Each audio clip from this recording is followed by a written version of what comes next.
قرآن میں ہر چیز کا بیان ہے، ہر چیز کا روشن بیان اللہ نے فرما دیا ہے۔ اب یہ تو رہے مسجدوں کو روکنے والے، ویران کرنے والے، برباد کرنے والے، جو کہ اپنی کوشش میں ہیں اور کسی بھی طرح سے ٹارگیٹ کرتے ہیں کہ مسلمانوں کو، مسجدوں کو پریشان کریں۔ اور اللہ نے مسلمان لفظ میں، اسلام میں وہ طاقت دی ہے کہ ہندوستان کے کتنے چینلوں کی روزی روٹی مسلمانوں کا نام لینے سے چلتی ہے۔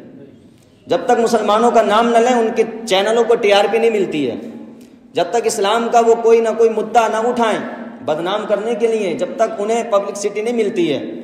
یعنی آپ مسلمان اتنی بڑی طاقت اور قوت اور اتنی بڑی پاورفل قوم ہیں کہ جن کے نام لینے سے ہندوستان کے میڈیا کا بھی روزگار چلتا ہے، اور آپ ہی کا نام لے کر اور آپ ہی کا ڈر دکھا کر جتنی یہاں پر پارٹیاں چناؤ اور الیکشن لڑتی ہیں وہ مسلمانوں کا ڈر اور خوف دکھا کر دوسری قوموں سے ووٹ حاصل کرتی ہیں۔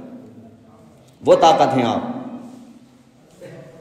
اگر آپ کا ڈر نہ دکھایا جائے، خوف نہ دکھایا جائے تو انہیں نکار دیا جائے گا، ان کی کوئی ویلیو نہیں رہے گی۔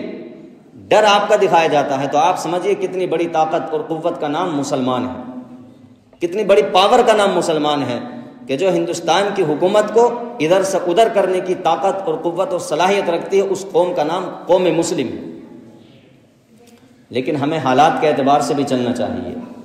پہلے مسجدوں کی کھدائی کی جا رہی تھی، اب اس پر روک لگائی تو دوسرا کام کیا گیا کہ مسجدوں کے میٹر، کنیکشن، لائٹ، بجلی کے ان کو چیک کرنے کے نام پر اب پریشان کرو۔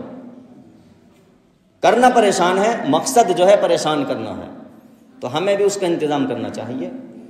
جن مسجدوں میں بجلی کے میٹر نہیں لگے ہیں، بجلی کے کنیکشن نہیں ہیں، ان تمام مسجدوں والوں کو چاہیے کہ وہ اپنی اپنی مسجدوں کا کنیکشن کرا لیں۔ یہ آرڈر بھی کروایا ناظرین کے سامنے۔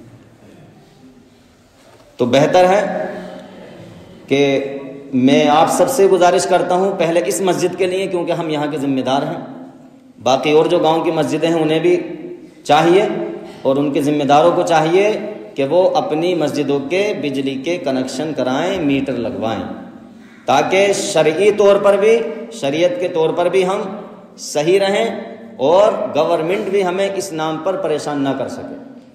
اور مسجد کے کنیکشن سے ایک فائدہ یہ ہوگا کہ ہماری مسجد جو ہے وہ گورنمنٹ ریکارڈ میں چلتی رہے گی کہ ہاں یہ مسجد ہے اور فلاں وقت سے مسجد ہے، یہ ان کے ریکارڈ میں رہے گی۔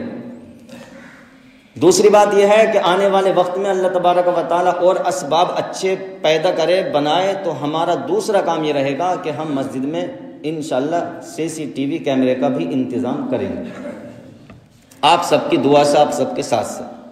یہ بھی وقت کی ضرورت ہے۔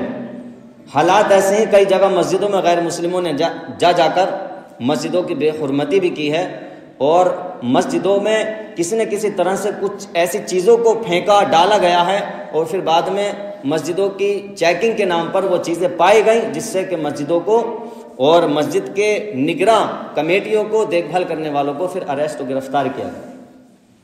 تو ہمیں ہر طرح سے ساودھان اور ہوشیار رہنے کی ضرورت ہے۔